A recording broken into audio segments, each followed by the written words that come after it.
Gently close your eyes.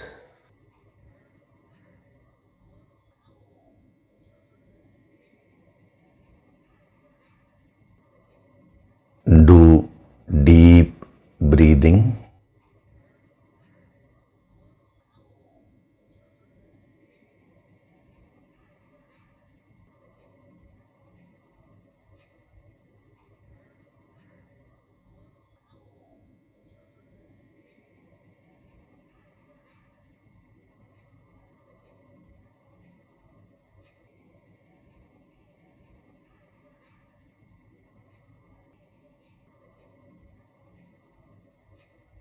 We'll chant Om once together. Synchronize the chanting of Om with your exhalation.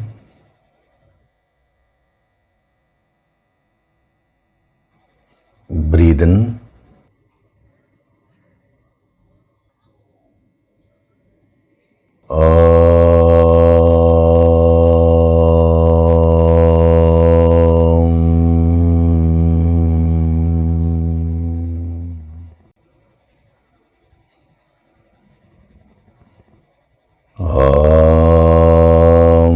Sahana bhavatu, sahanau bhunaktu, sahaviryam karavavahai, tejasvinavaditamastu ma vidvishavahai. Om Shanti, Shanti, Shanti.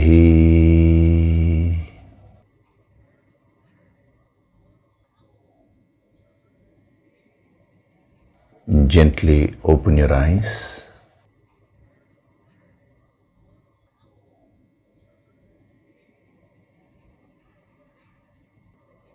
We'll chant from verses 6 to 10 of chapter 3.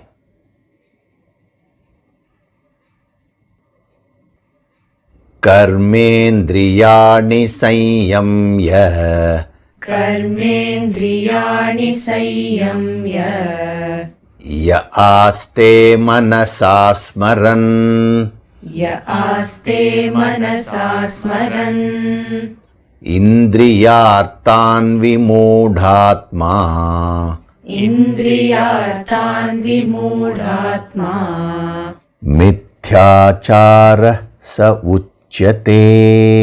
मिथ्याचारः स उच्यते Yastvindriyani manasa, यस्त्विन्द्रियाणि मनसा niyamyarabhaterjuna, नियम्यारभतेऽर्जुन कर्मेन्द्रियै कर्मयोगम्, कर्मेन्द्रियै कर्मयोगम् असक्तः स विशिष्यते.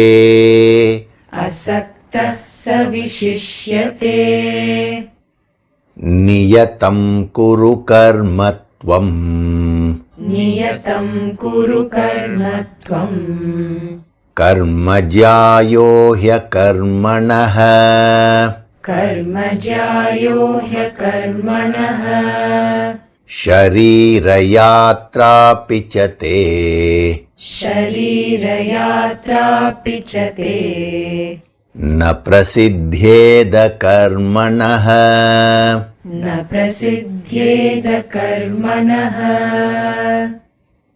यज्ञार्थात् कर्मणोऽन्यत्र, यज्ञार्थात् कर्मणोऽन्यत्र लोकोऽयं कर्मबन्धनः, लोकोऽयं कर्मबन्धनः तदर्थं कर्म कौन्तेय, तदर्थं कर्म कौन्तेय मुक्तसङ्गः समाचर, मुक्तसङ्गः समाचर सह यज्ञाः प्रजाः सृष्ट्वा, सह यज्ञा प्रजा सृष्ट्वा पुरोवाच प्रजापतिः, पुरोवाच प्रजापतिः Anena prasavishyadvam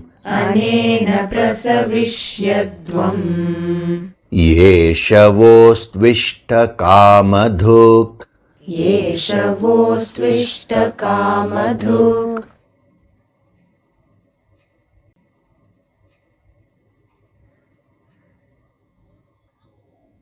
Hari Om, and a very good day to all of you.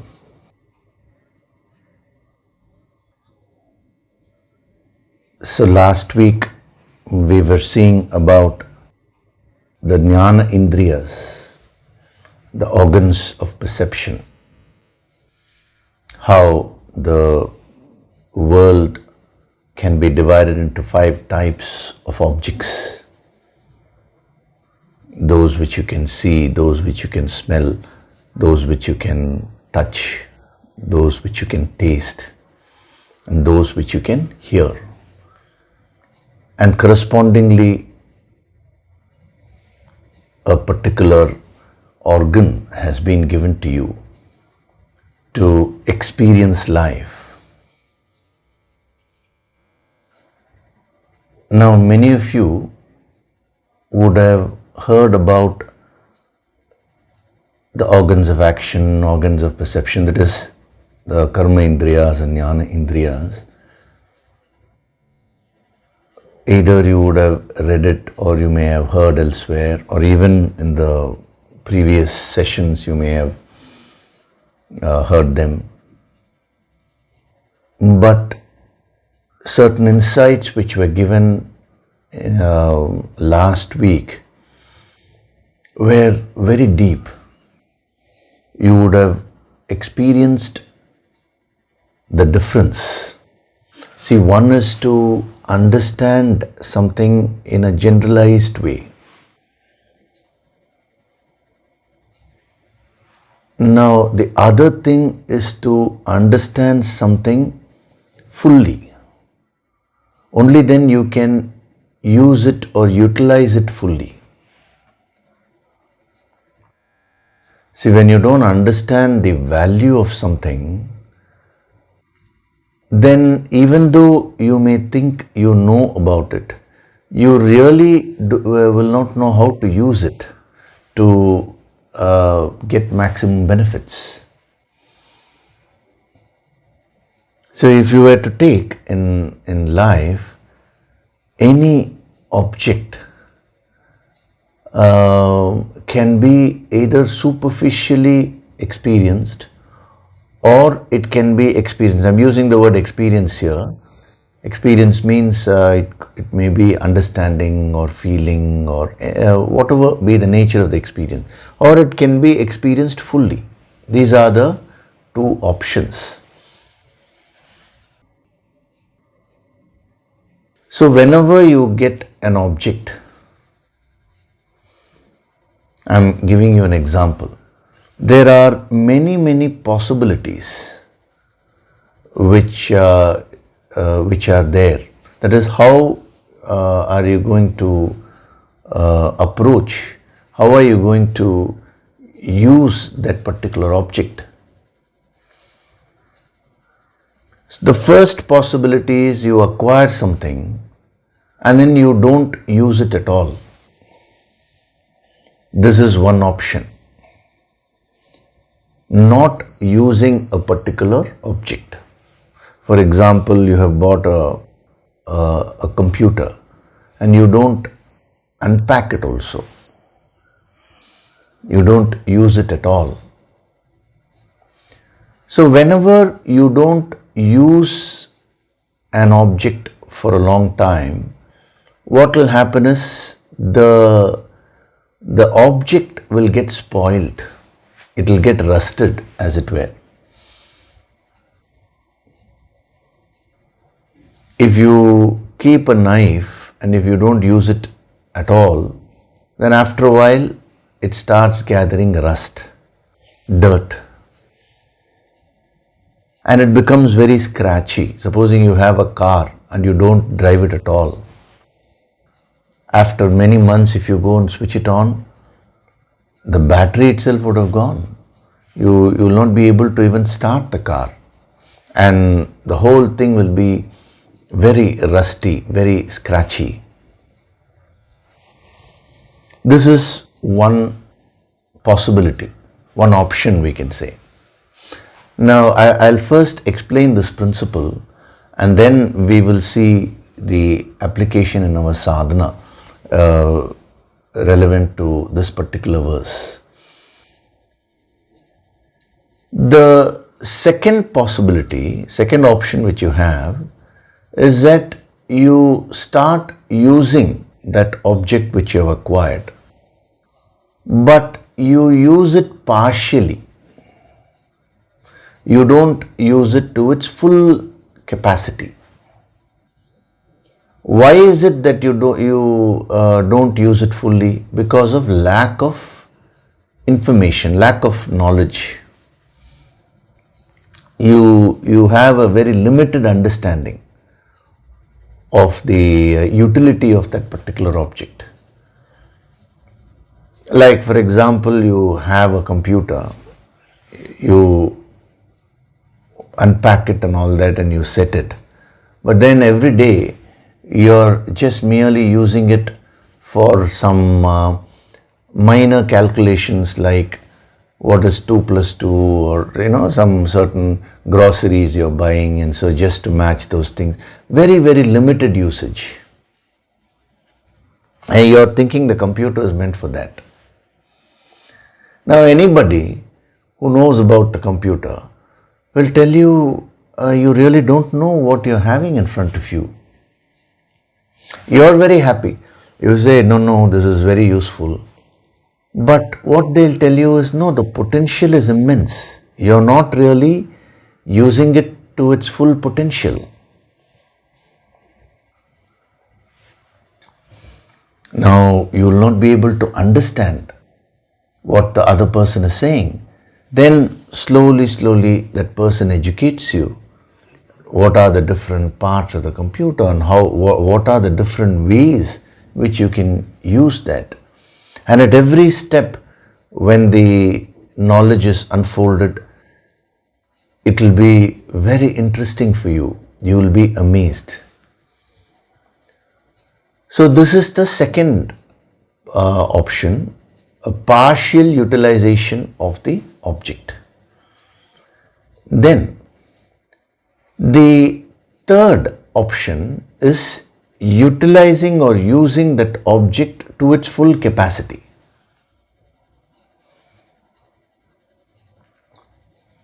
So when you start gaining the knowledge about that particular object, slowly so many doors open up for you, and you realize that it is not meant for mere simple calculations. You can do so many things with that.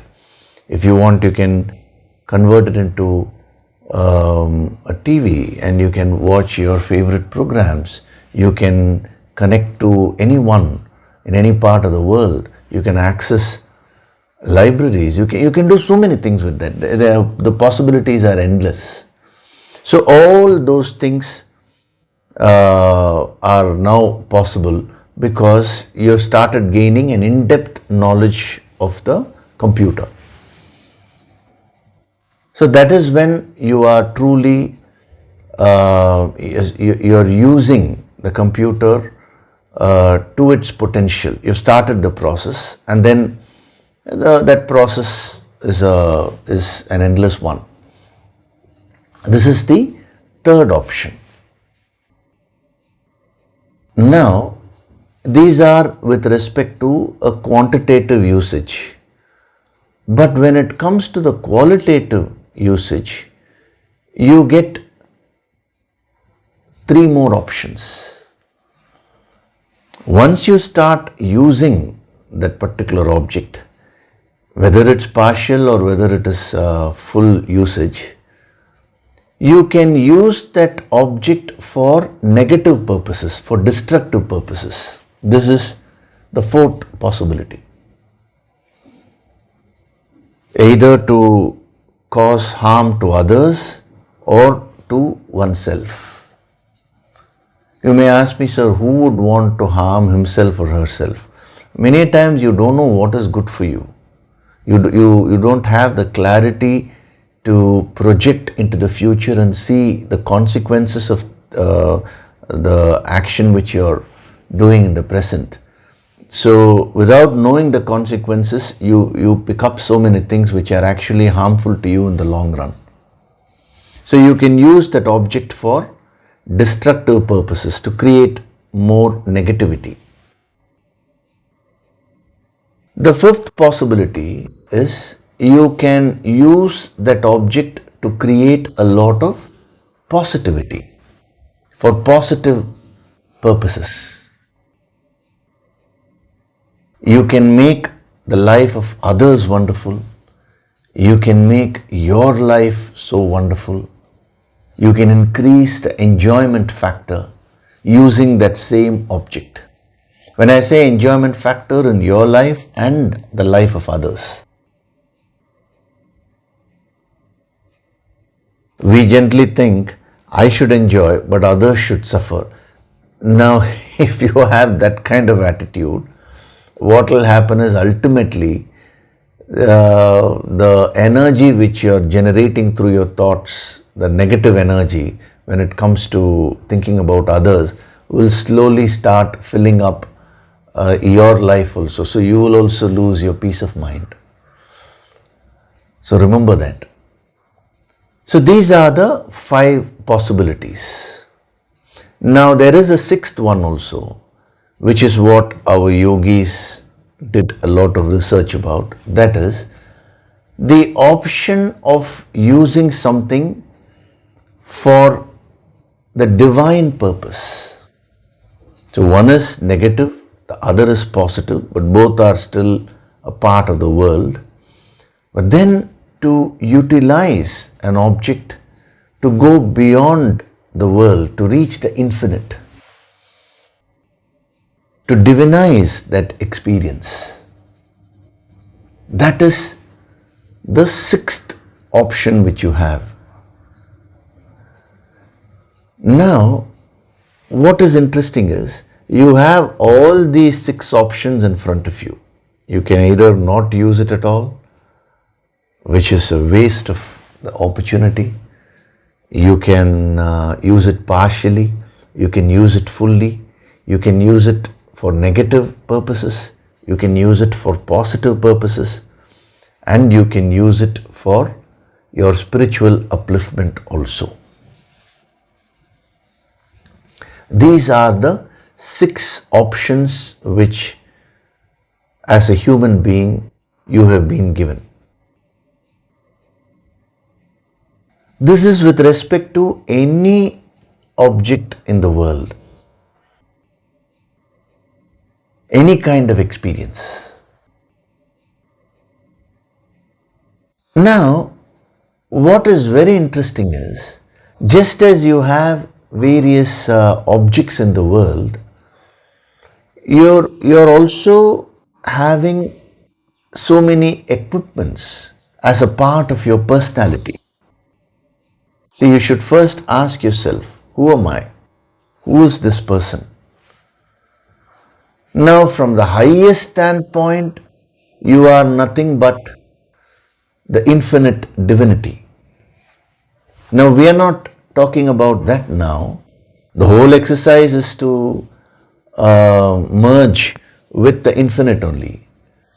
We are talking from a relative standpoint. You are made up of a combination of various equipments. You have the physical body, you have the pranas, you have the mind, the emotions, you have the intellect, the thoughts, thinking. Now, the mind itself has many layers.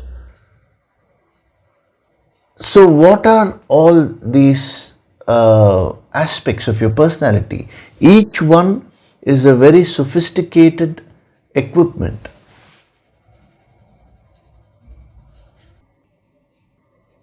If you merely take the physical body, that's what we are seeing here in verse number 6. You have the 5 organs of perception, jnana indriya. You have the 5 organs of action, the karma indriyas. This is just with respect to the external physical body. We are not even getting into the deeper aspects of the physical body.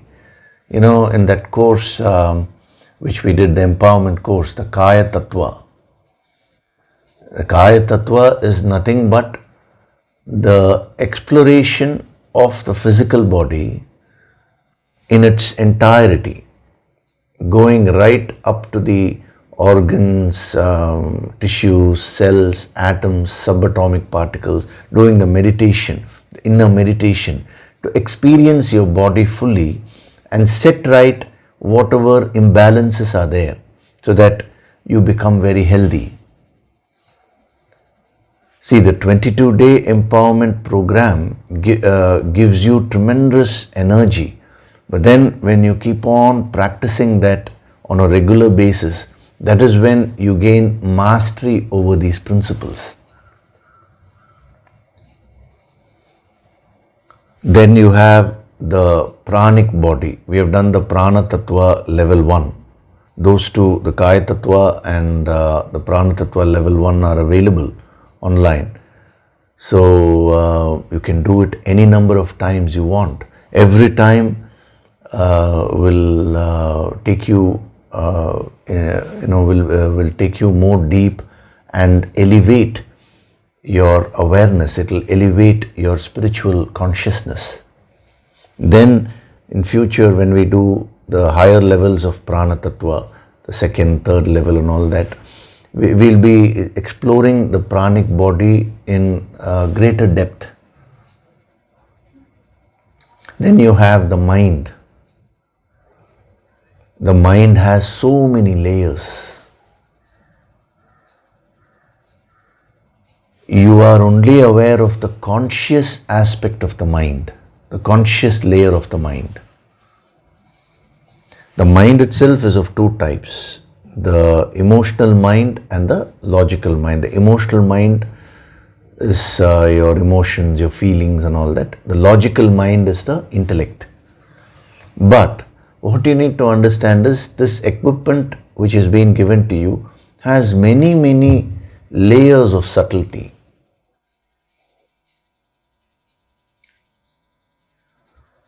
Now you have the conscious mind, you have the subconscious mind, you have the superconscious mind. These are all different names given, but you can forget about the names. You can understand these as different layers of your mind going back in the order of subtlety.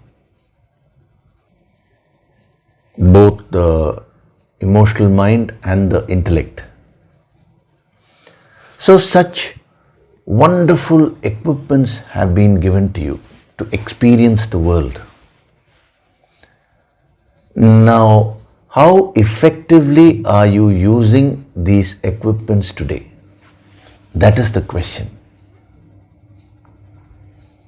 You forget about the subtler equipments like pranas, the emotional mind, the intellect and all that. Let's first take the body, just the external aspect of the body. You have 10 sense organs, the 5 jnana indriyas and the 5 karma indriyas. Are you using them properly? Now, if you say yes, then the question is, what is the effect of that on your mind? Is your mind in a state of smaran, as he is talking about, manasa smaran, he says, no? Is your mind fully under your control?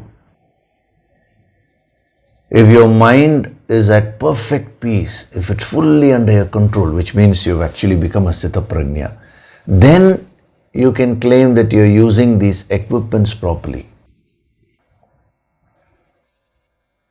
So I told you about the 6 different options which have been given in front of you. Now you should understand that these equipments are more complicated, more subtle than an external computer. See, an external computer however complex it is, when I say complicated, what is meant is complex, however complex it is, it doesn't have a thinking of its own. Whatever you have fed, based on those things only it can function. That is why it is called AI, artificial intelligence. The scientists have used the correct term.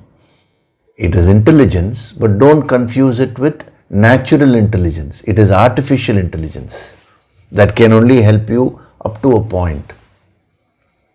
Like, for example, if you use an AI tool to write poetry, you say, you define the terms, you say, write about rain and use rhyming words, whatever, you give the various parameters. Now it will give you instantly, within few minutes it can generate the poem and give you. Now if you read the poem will be well constructed, it will be very rhyming, but there will be no life in it. That depth, that emotion will be lacking. It may write something like, oh, here is a rain, it removes my pain, something like that, in a very rhyming way it will give you everything. But it is very shallow. That is why it is artificial intelligence. Now, there is a craze right now. There are people who are saying, oh, if the artificial intelligence takes over, will it become a replacement for human beings? It can never replace a human being, because a human being is natural intelligence. You are so much bothered today about the artificial intelligence. People are very excited and they are trying to use the artificial intelligence in their offices and everywhere, It's good only. You should use it to your advantage. But you are neglecting the natural intelligence, which is you, your personality. This is the most powerful supercomputer in the world. We are talking of merely the physical body. The body itself has its intelligence, I explained that in Kaya Tattva, and also those empowerment meditations which were done were meant to, the first part, were meant to awaken the body intelligence. Then the self-healing powers get activated. So, just for the artificial intelligence, if so much of effort is required, you can imagine to awaken the natural intelligence. That is the beauty of this equipment which has been given to you. When we go to the pranas, the natural intelligence increases more.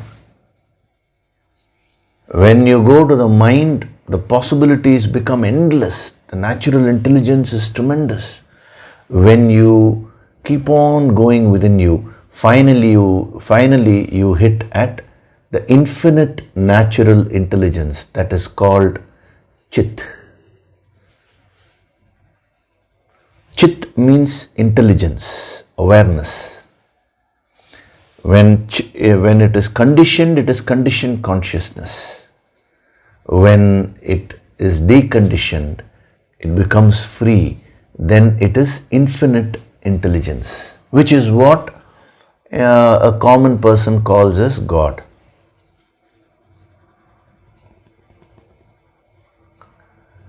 Now, if you want to use the artificial intelligence to your advantage, you have to gain the knowledge about it. You will have to practice. It is only through practice you become adept at that. Same rules are applicable with respect to yourself also. These equipments, which form a part of your natural intelligence. So there are courses coming up everywhere. Become an expert in artificial intelligence.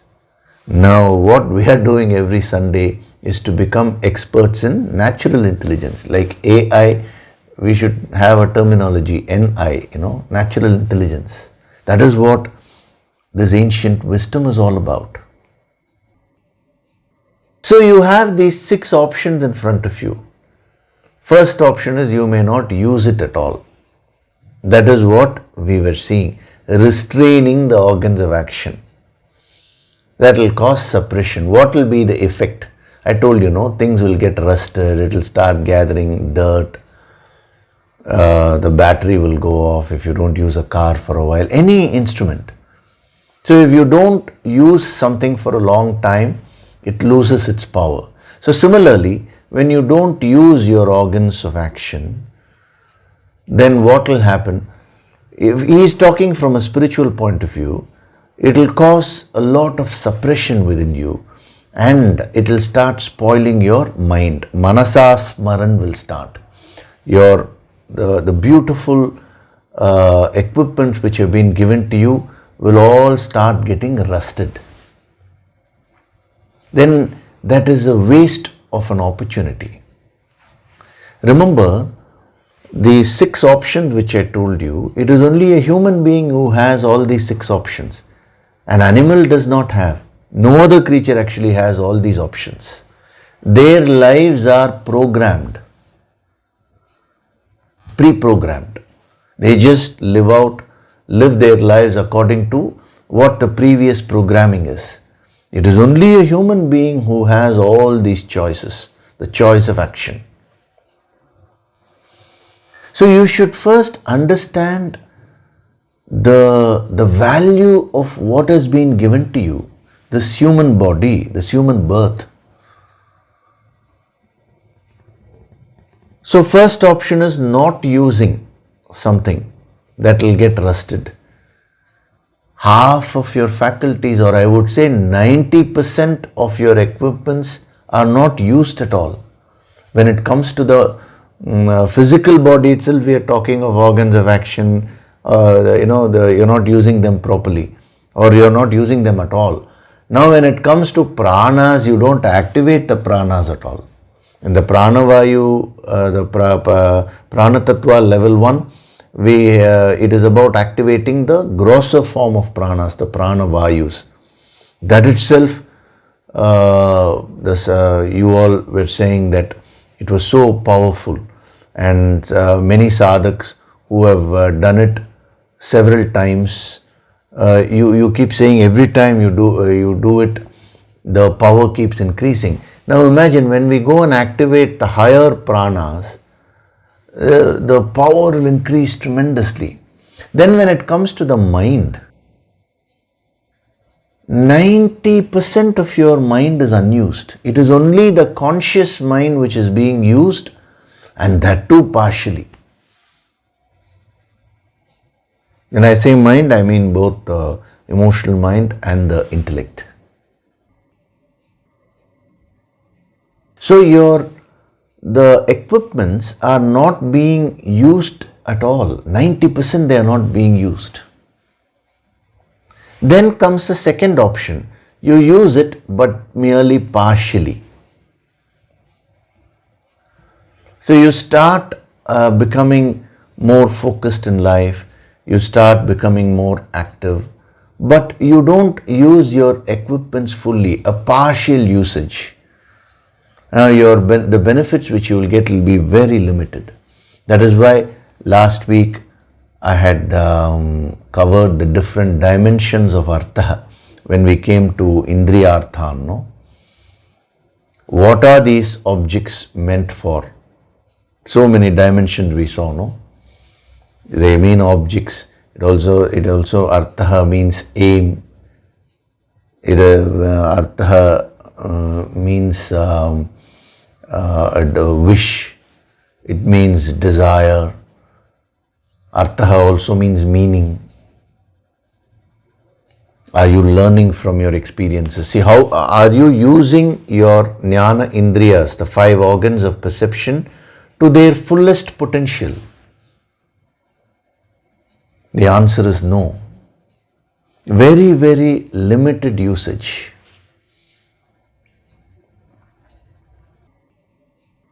So when the physical kriyas are done in the system of yoga, The original system is called Hiranyagarbha Yoga. Now, Hiranyagarbha was supposed to be the founder of yoga, who was a manifestation of all the gods, Shiva, Vishnu, all the powers united to create such a powerful yogi who disseminated this yogic wisdom. Now, in that, there are many kriyas, sukshma kriyas, sthula kriyas, the gross kriyas, gross movements, the subtle movements, the breathing technique, so many things. They are all meant to tune up your karma indriyas, your jnana indriyas, then all your organs, then certain breathing techniques to awaken the pran shakti. So they are meant for these equipments. I am saying in our yogic system, it's mainly used for the sixth purpose, that is to divinize. We'll come to that. But first, you understand the logic of this whole principle. Then comes full utilization of an object. You can use your equipments to its full capacity as much as possible. That is the third possibility. But whether you use it partially or fully, the question is, are you using it for negative purposes or positive purposes? That is where the fourth and fifth options come before you. So you can use your organs of action or organs of perception to increase negative energy. I'll give you a simple example. Supposing, see, you take speech. Speech is an action performed by your organ of action, which is the mouth. Now you can speak ill of others. Then you are using that particular organ of action to harm others for destructive purposes. The same mouth can be used to speak good things about others, to create positive energy. Now, how are you using it? This is only one example. Like this, you will have to see for all the 10 sense organs. Your eyes can be used for negative purposes or positive purposes. The 5 organs of perception and the 5 organs of action. These are all with respect to the world only we are talking of. Today, what are you using your eyes for? All the time you're taking in negative information, and then you talk about those negative things to others also. So you take in negative information through the jnana indriyas, and then when you use your karma indriyas to act in the world, again you act negatively. So your life also is not peaceful, and you put in your efforts to ensure that you play a part in creating negative energy in others' lives also. Every time you are harsh to someone, you speak in a harsh way, you behave in a harsh way, you are creating negative energy within yourself. You are also throwing that energy onto the other person.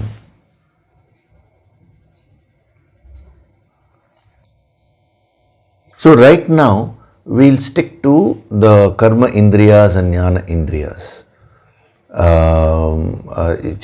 Through this, what Krishna is trying to do is, he is trying to introduce this concept of using something to its potential. Utilizing the resources which you have to its best, to their best potential. If you learn that principle, then the sadhana will gather a lot of momentum. When you don't learn this principle, then you may have the best equipment, like you may have the Yoga Sankirtan audio material, but you will be listening to that mechanically. Like you have the computer with you and you're using that computer just for small calculations. It will be like that only. So I'm spending a lot of time in this verse with respect to the karma indriyas and the jnana indriya to build that awareness, to understand the potential of the equipments which have been given to you. That's why I use the word natural intelligence.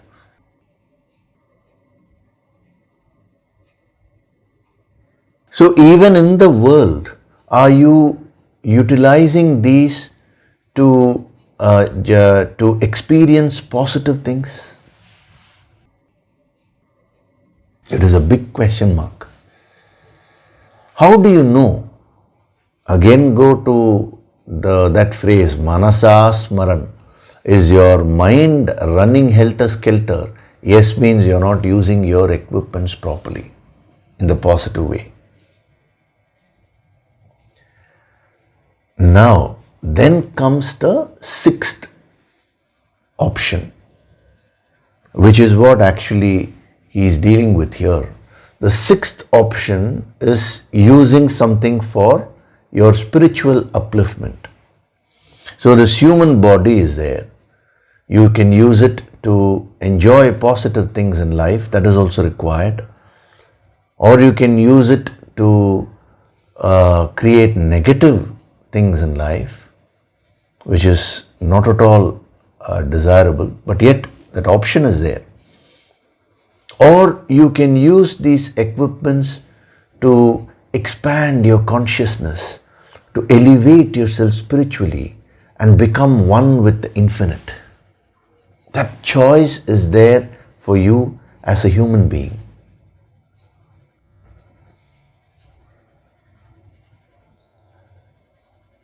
So when you see this combination, that is, you have the physical body, here we are talking about the karma indriyas and the jnana indriyas, the organs of action and organs of perception.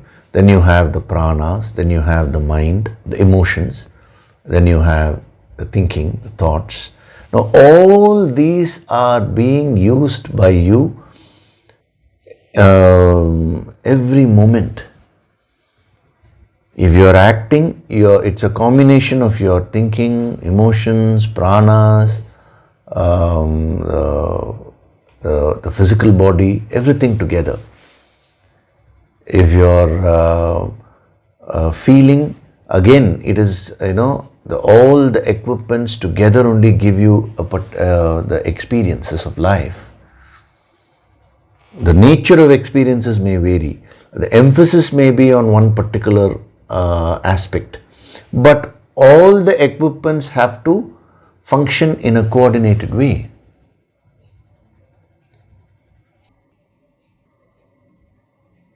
Just as within the physical body there are so many organs, all the organs have to function in a coordinated way for any experience. Supposing you are using your eyes to see something, see a movie, let us say, but you are having severe problems with your stomach, indigestion problems, your stomach is paining, then that will disturb you from seeing and experiencing the movie properly.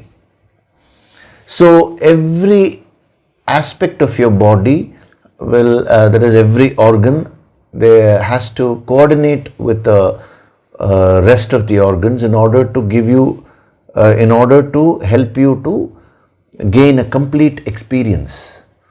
So it's the same thing with respect to all the other equipments also. Now, are you using these equipments to evolve spiritually? Whenever you act in the world, when you use your physical body to function in the world, how to use these equipments in such a way that those activities will elevate you spiritually. That is what is karma yoga. Karma yoga has two aspects. One is karma, action. The other is yoga, which is union, alignment. So how to align and how to align all these equipments and use them to their fullest potential when you are performing karma, action. That is the deeper meaning of karma yoga. You know, when we started this chapter, in the introduction I gave you one or two dimensions of karma yoga, and then as we have been traveling, from verse to verse, I've been giving you different dimensions of karma yoga, moving from action to actionlessness, like this, so many things. And now this is another powerful dimension which is being given to you. More is to come as we go along.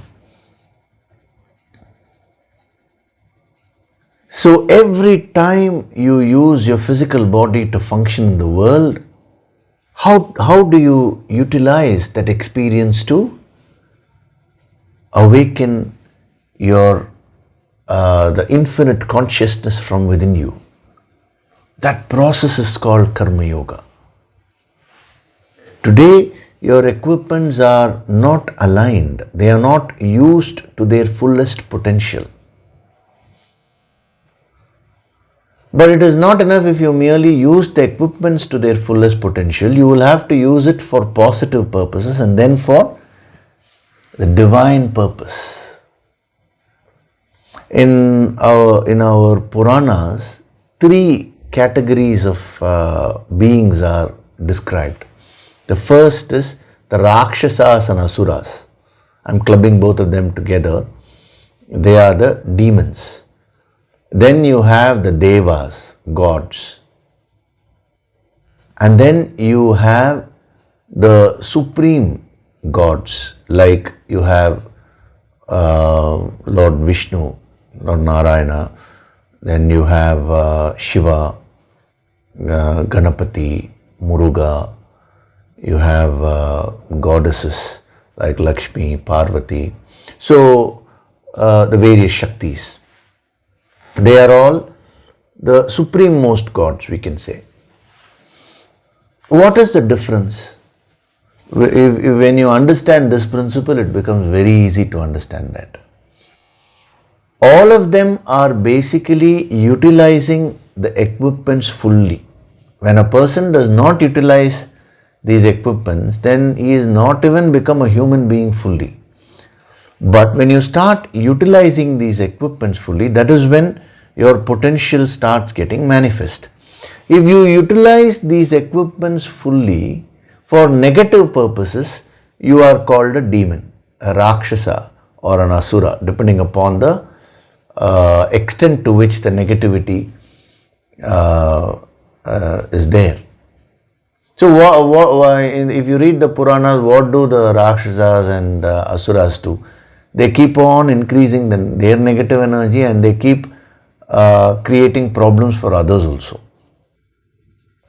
See, Ravana, who was a Rakshasa, he was very peaceful in Lanka. Unnecessarily he came, he kidnapped Sita, he also lost his sleep, he created problems in Rama's life, and so many people were affected because of that. Instead, why can't he just choose to be peaceful wherever he is? His nature never allowed him. If you take the Mahabharata, Duryodhana, he had a share of kingdom. He could have been very peaceful and happy with that. No. He invited the Pandavas for a game of dice. He and Shakuni and all, they planned. He created problems for them. Lot of negative things, for he was utilizing all the equipments for negative purposes. So remember, Rakshasas, gods, the supreme gods, all these are energies within you only. They have put it in a very interesting form, the Puranas, so that, see, when you read the Puranas, actually you are supposed to read yourself. They are not mere stories. Very, very high spiritual principles have been given. Then who are the gods, the devas?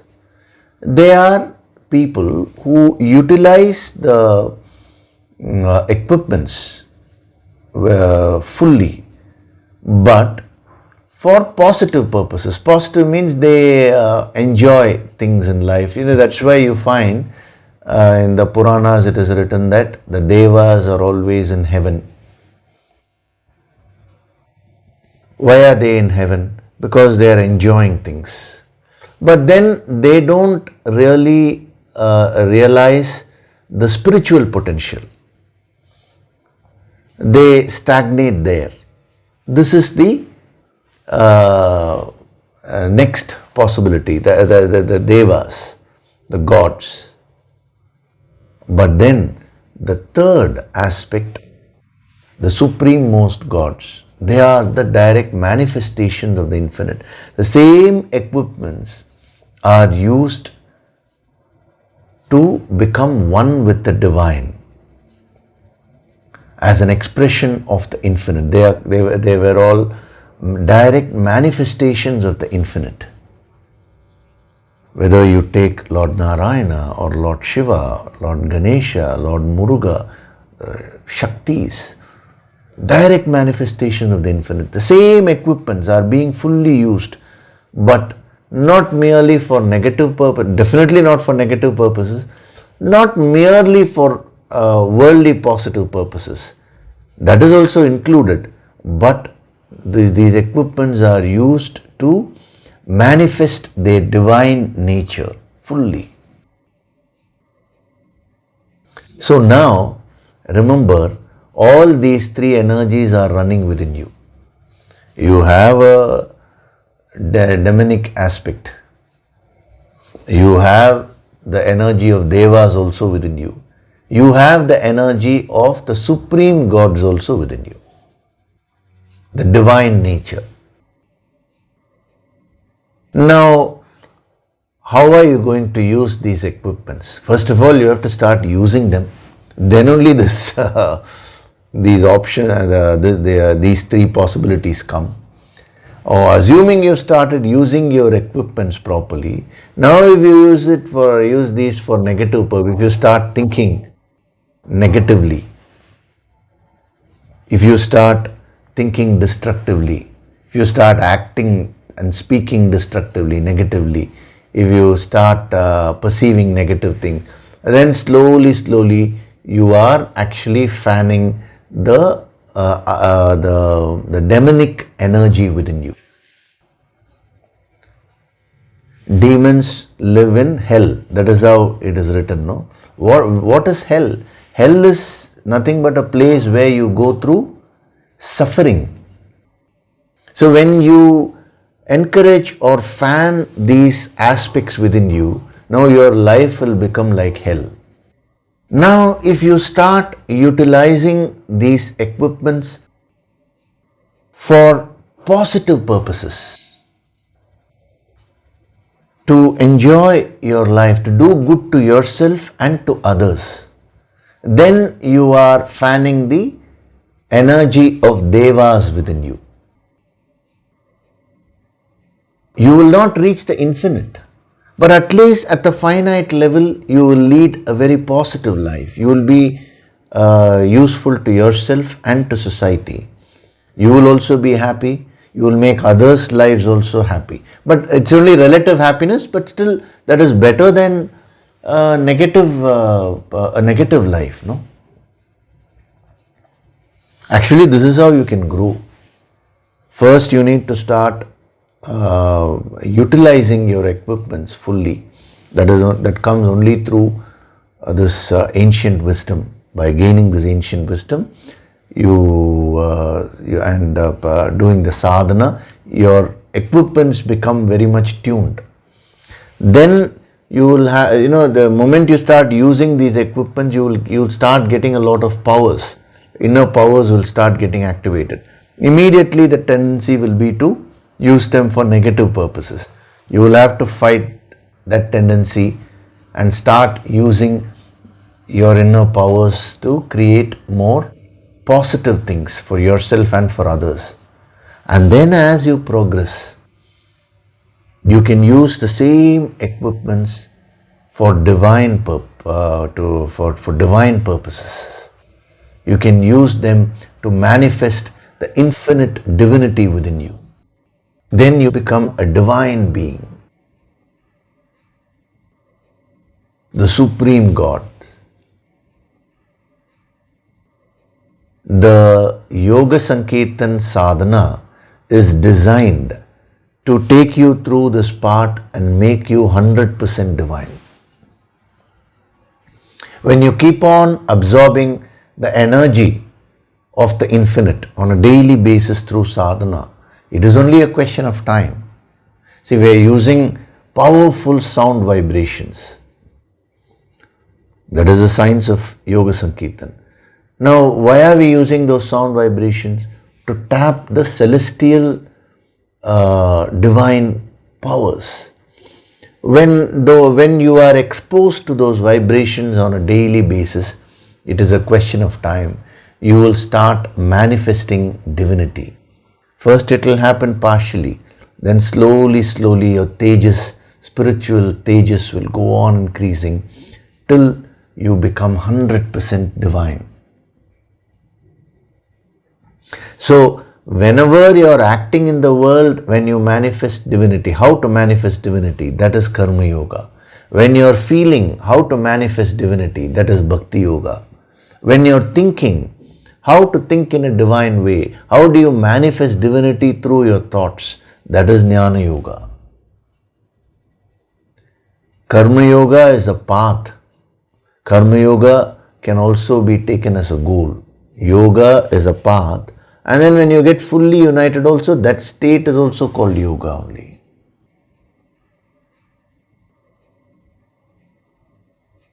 So now the choice is with you.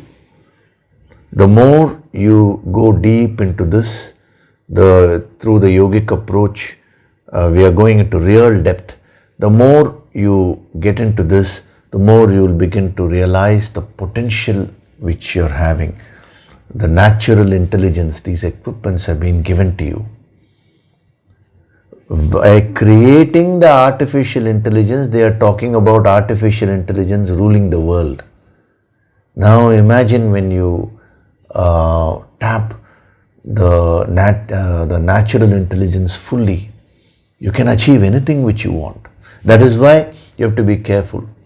You have to use it for positive, constructive purposes.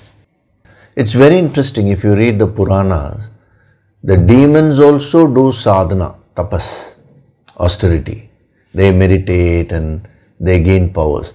The gods also do tapas. They've been given the status of devas because of their sadhana and tapas only. The supreme most gods like Narayana, Shiva, all of them, they don't require to do any particular tapas. Their very nature itself is to manifest the divine, the infinite divinity. That is an inbuilt tapas, we can say. So, when you do your sadhana, now you will have to be a little careful because we are going into more depth now, and even in the empowerments, the last empowerment, last Yoga Sankirtan empowerment, the energy was increased more, which all of you received very well. Many people have sent messages how the whole experience was totally different. It was like so much of energy, as if someone was literally overpowering them. It is not overpowering. See, when the divine energy is sent, a lot of cleaning up happens. So you feel a little tired. You feel like taking rest. That is perfectly fine. But in the future now, that process has started. We are going to increase the energy more and more in these empowerments. We are going to get into more depth every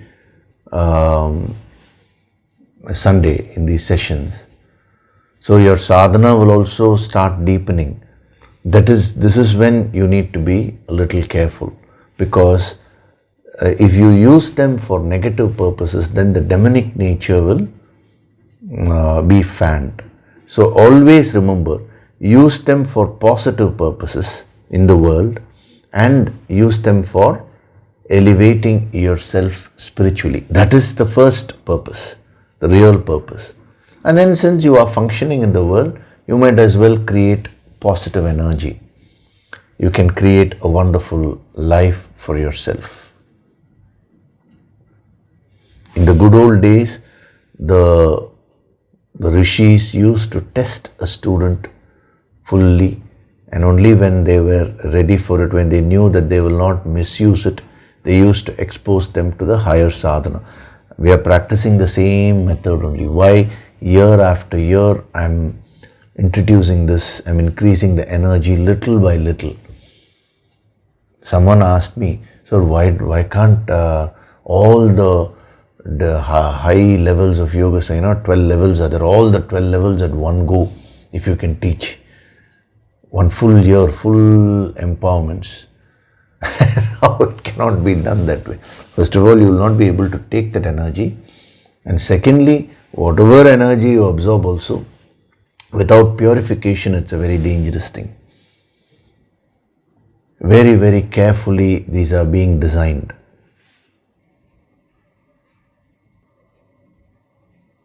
So this is what your potential as a human being is. Please realize that. Don't waste this wonderful opportunity. Out of billions of people, you are sitting and you are gaining this wisdom. That itself is an amazing thing. Now, when you're gaining this wisdom, that too not in a merely emotional way or intellectual way, the yogic approach is being given to you. You have no idea. See, in the spiritual, the yogic circles, to master the yogic approach, even to get exposed to it, they have, is considered as a real miracle. And you are getting that for certain reasons. Now you need to use it. You need to intensify your sadhana and use it for constructive purposes. That is why last week, when we were seeing the different dimensions of artha, I mentioned it, when it came to wish, I said wish positive things for yourself and wish positive things for others. See, these are the practices which will purify the motives, purify your mind. When you purify only, you will be qualified to receive the next level of empowerment.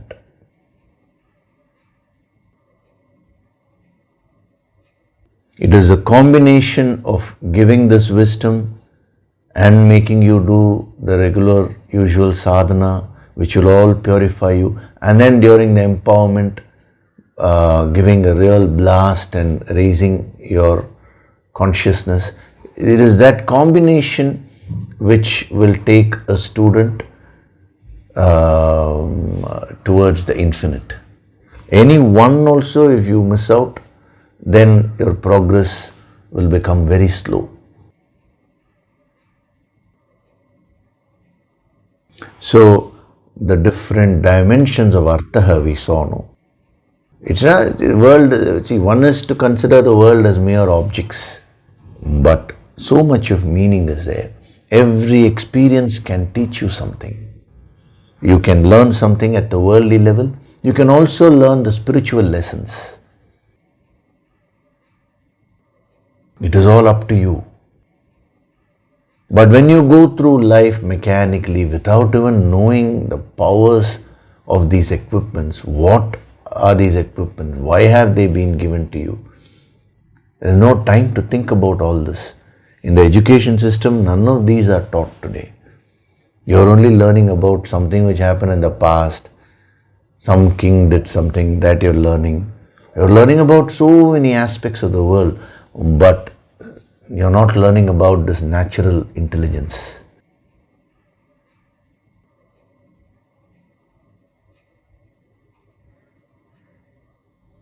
So the different dimensions of Artha we saw last time, So Indriyartham, one who sits restraining the organs of action but mentally thinks about the objects of senses, Indriyartham. Such a person, now his mind starts running helter-skelter. Manasa Smaran. Now, such a person is a deluded one, he says, Vimudhatma. Mudaha means a deluded person, an ignorant person, a fool, an idiot, a foolish person. Atma means soul. So his it's a very interesting construction. His foolishness has gone up, the stupidity has gone up to the soul level. That we'll come to. First, we will just see the muda, Vi means whenever we use the letter V before a word, it is used in many contexts. One of the meaning is it increases the intensity of the meaning of the succeeding word. So mudaha means foolishness. Vimudaha means supreme foolishness. So Vimudatma means a person who is a supreme fool, a supreme idiot, highly deluded. We have translated it as that deluded person in a very polite way, But actually, the word Vimudatma is literally like taking I told you, all these verses are like taking hammers and hitting us. So when we say Vimudatma, he is not talking about somebody else. You take it personally, he is talking about you. Then only it will hit your ego. Your ego will be smashed. It is very interesting. When you are a beginner in spirituality, the word used is mudaha. Mudaha. Mudaha is plural. What is the meaning of mudaha? Mudaha means fool. So just the word mudaha is used. Like if you go to the Bhajagovindam, which is a preparatory text, there he says, Bhajagovindam, Govindam Bhaja Modamate. Means think of the infinite, O fool, he says. Just the word modaha is used. Why? Because the person is a beginner in the spiritual level. But as you start advancing spiritually, then a title is given to you. That is, from modaha, from a fool, now you become a vimudaha, supreme fool. Now don't think I'm being rude. This is what he is saying here. So when you come to the Bhagavad Gita level, which means you have advanced quite a bit spiritually, then a beautiful title is given, Vimudaha. Vimudatma means a supreme fool, supreme idiot. Now what is interesting is, when you advanced spiritually further, you keep on developing, you go to the Upanishad level. If you go to the Upanishads, there he uses the word pramodaha. Pramodaha. Vimudaha means supreme fool. Pramodaha means there is no translation at all for that. That is the supreme most of a supreme fool. How it's very difficult to translate. Pra means, see, vi mudaha. Vi means increasing intensity. Pra mudaha pra means intensely intense. Very, very difficult to translate this in the English language, That's why we are using all these phrases. So that title is given, Pramodaha. So many people have been asking questions, sir, how do we know whether we are developing spiritually? Simple. Put 3 columns. First column heading is Modaha, fool. Second column is Vimudaha, supreme fool. Third column is Pramodaha, the supremost of all fools. 10 PhDs in foolishness, So put 3 columns. Now you see how much of percentage you have in all these 3. Are you fitting more into Modaha, or have you become a Vimudaha, which means supreme fool, or have you become a Pramodaha? You gain many, many PhDs in foolishness. Accordingly, you have developed spiritually. Simple yardsticks he has given. Now, what is the meaning of all this? Why is he using such a powerful word, Modaha?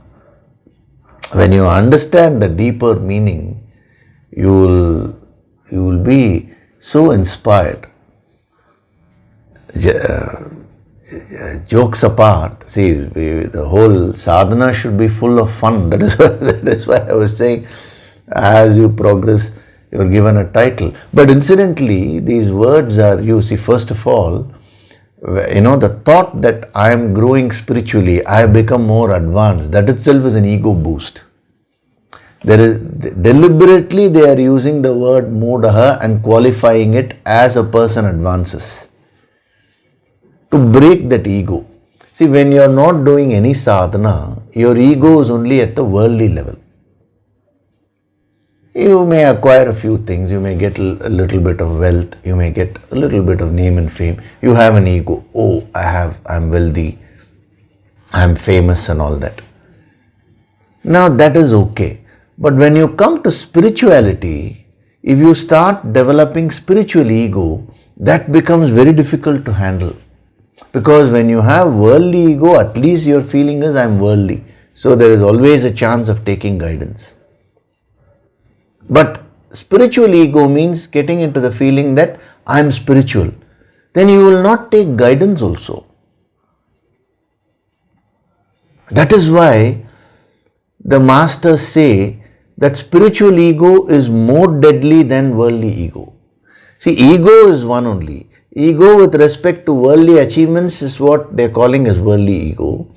Ego with respect to spiritual achievements is called spiritual ego.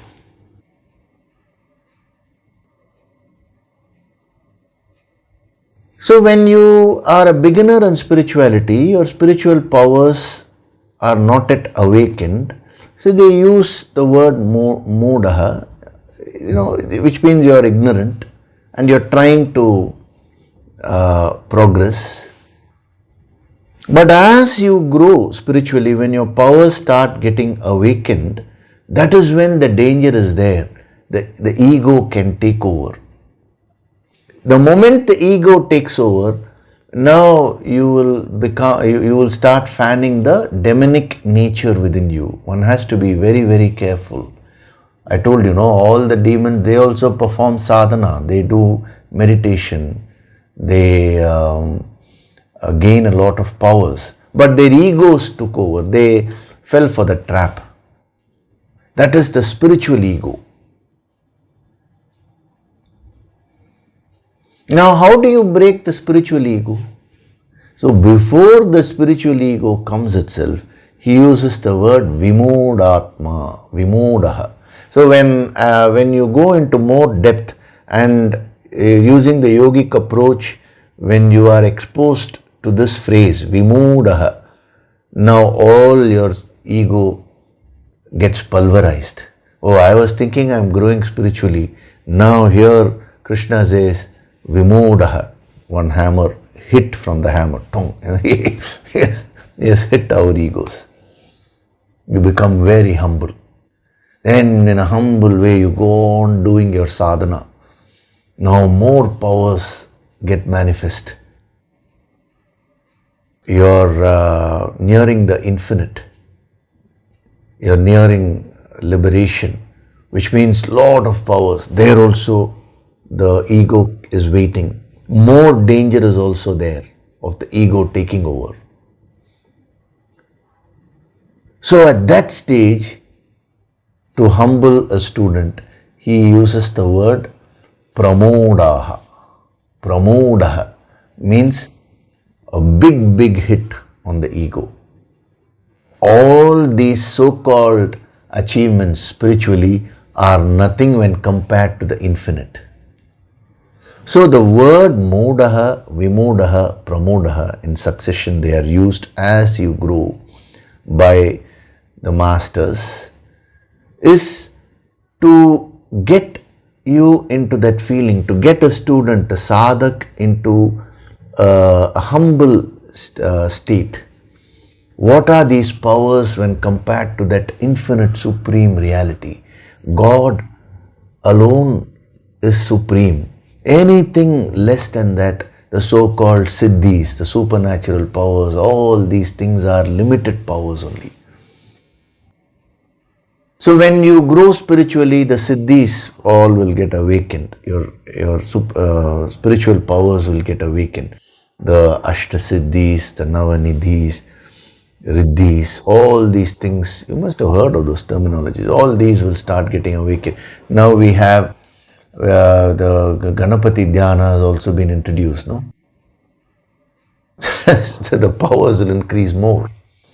So that is when the masters intercept and use these powerful phrases so that a student never ever falls a prey to the ego. This is the first psychological reason why these words are used.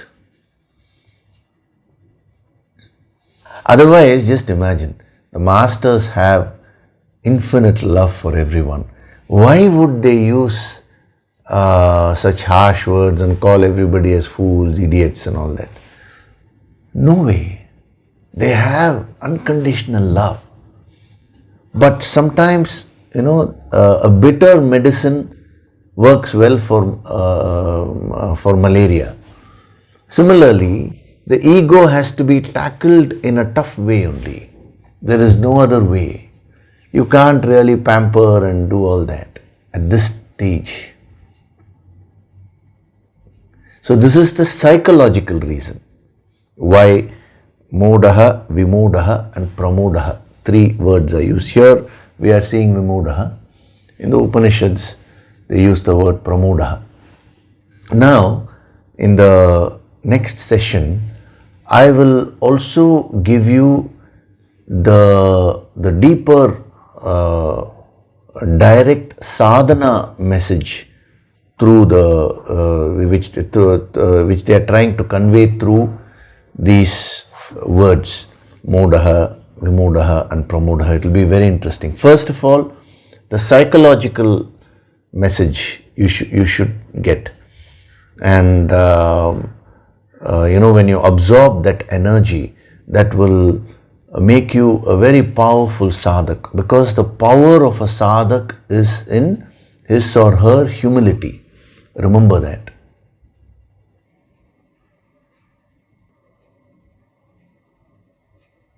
Lord Hanuman was the most powerful person in the Ramayana. Even Lord Rama was unable to defeat Hanuman. Why? Because he was always chanting Ram, Ram. The name of Ram was more powerful than Rama himself. That's how they've described it. So that is the power of a sadhak, provided you are very humble. The moment you come out of the state of humility, the ego takes over. Then you will no longer be a sadhak. You will start fanning the demonic nature within you.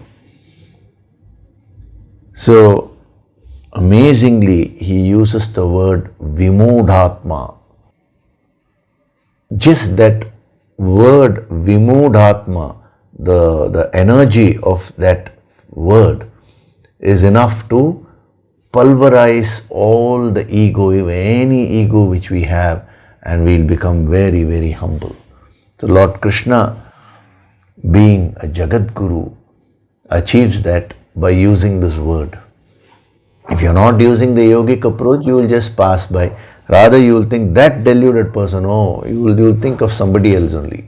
You will never personalize it. The whole sadhana is when you start personalizing it. That is when it will hit you. So you reflect on these deep messages which have been given today. See, take some time out and examine your own life. What is your potential? And what have you achieved in life? The whole idea is to inspire yourself to act in a better way, to do your sadhana on a daily basis, and go on tapping your infinite potential, and at the same time be very, very humble. A spiritual person is one who has awakened all the powers from within, but he becomes like a child, like a baby, very, very humble. He never makes a show of his powers. What for? Only the ego wants to show off, So that is the state which you should get into. So think about these points and reflect deeply. And in the next session, we will continue more. I've given you the psychological meaning, the psychological purpose of using a harsh word like mudaha and then vimudaha, pramudaha, all these. Next week we'll go into more depth, and also we will see about the mithyachara, the hypocrisy which he's talking about, because everyone lives a dual life. So all that we will see. So now we'll do the nididhyasana meditation. Sit in a relaxed way. The Guru Purnima is coming in July. So from this week onwards, the nididhyasana meditations will all be preparations for that powerful session which we are going to have this year. I'll tell about that. I'll tell more about that in the future. Gently close your eyes.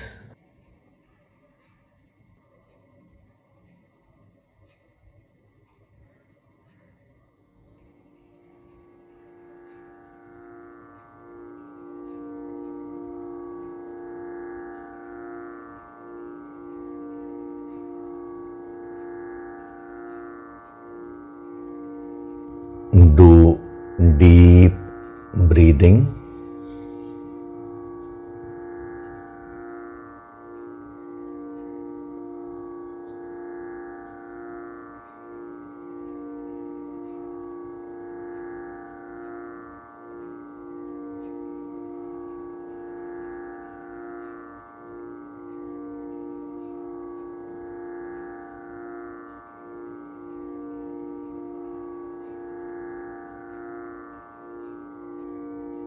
With every breath, I am becoming more and more relaxed.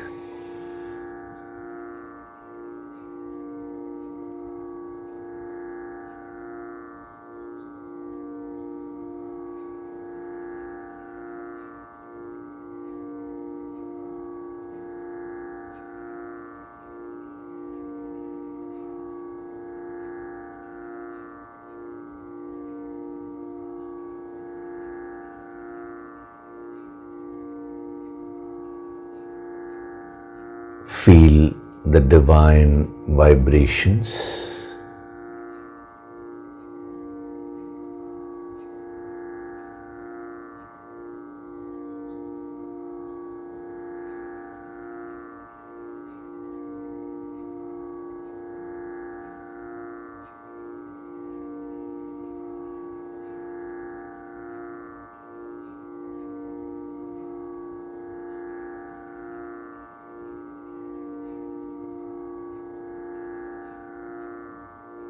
With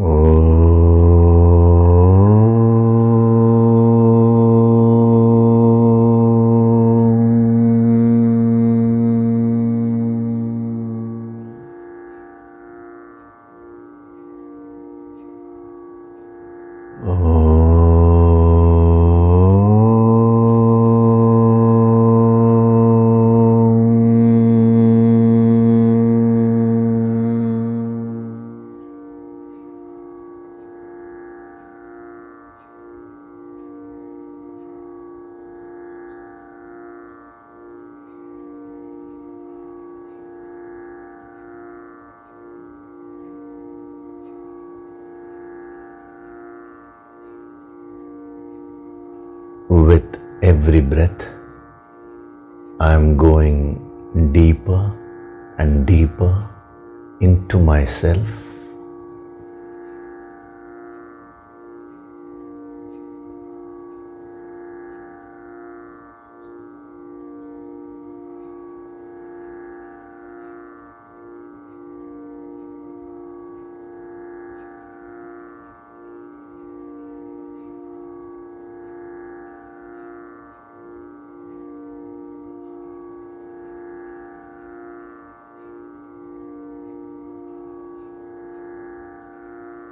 Beyond this physical body, beyond these pranas, beyond these emotions, beyond these thoughts, lies my essential divine self.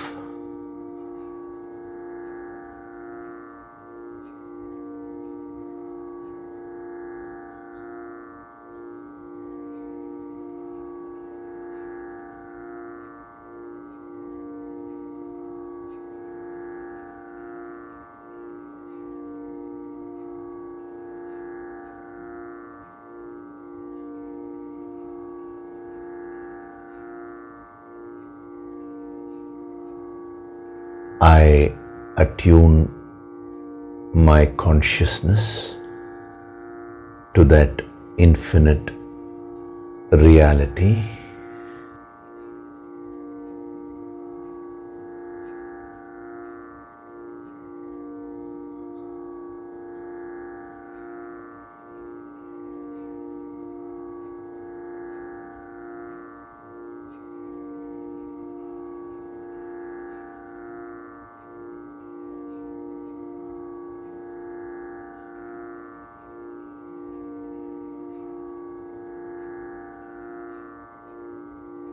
As a human being, I have infinite potential within me.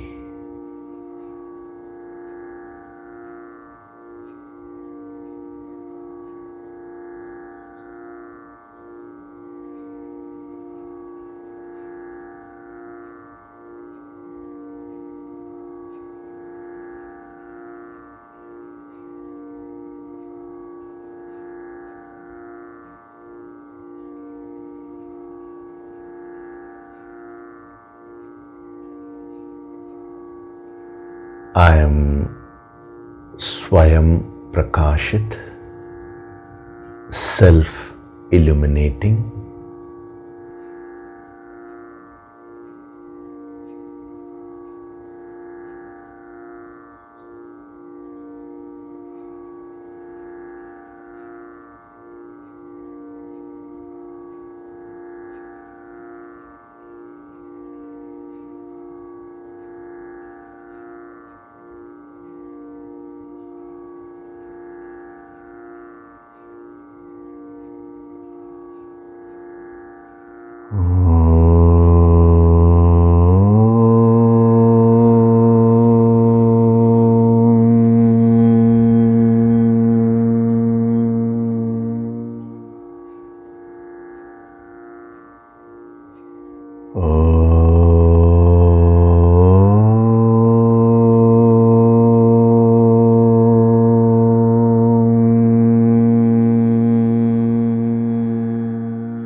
Offer your gratitude to God Supreme.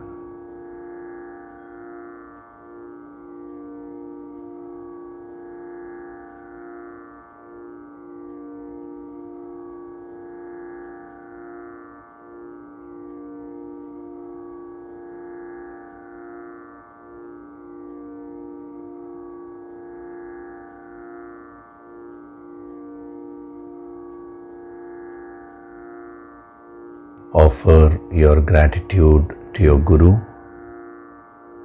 and all the holy masters.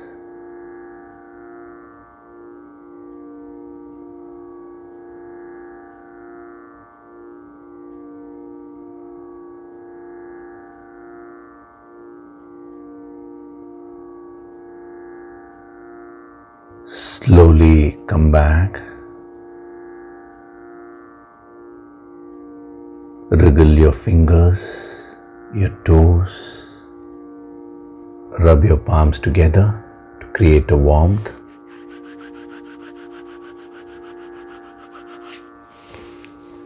Cup your eyes with your palms.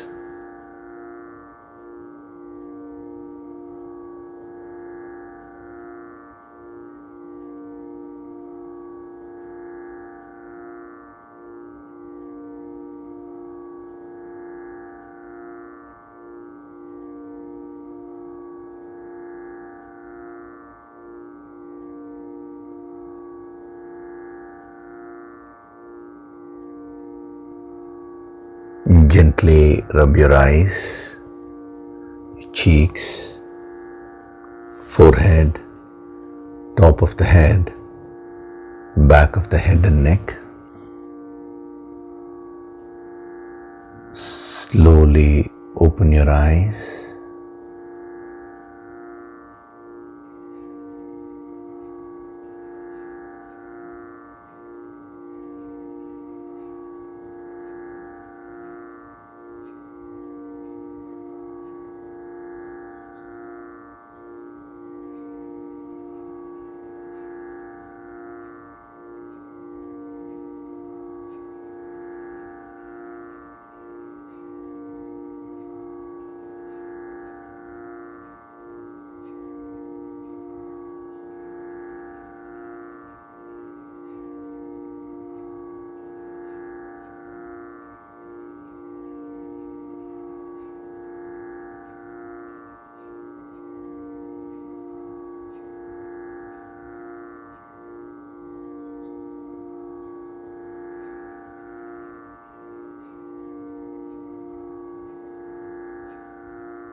Welcome back.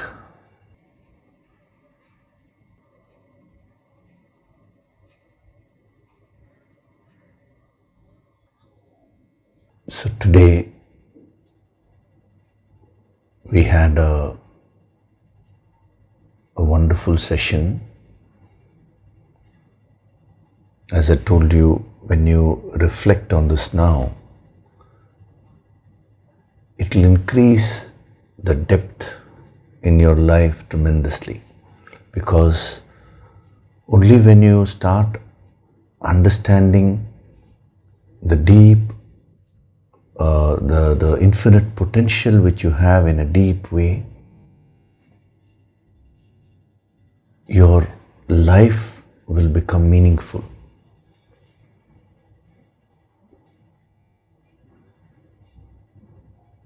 Otherwise, your entire life as a human being will just be wasted in some petty issues,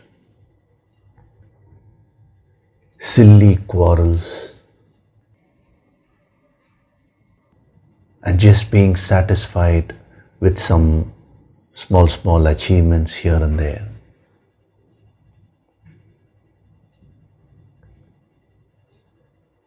You are meant to lead a divine life. You are meant to manifest that infinite divine power from within from within you.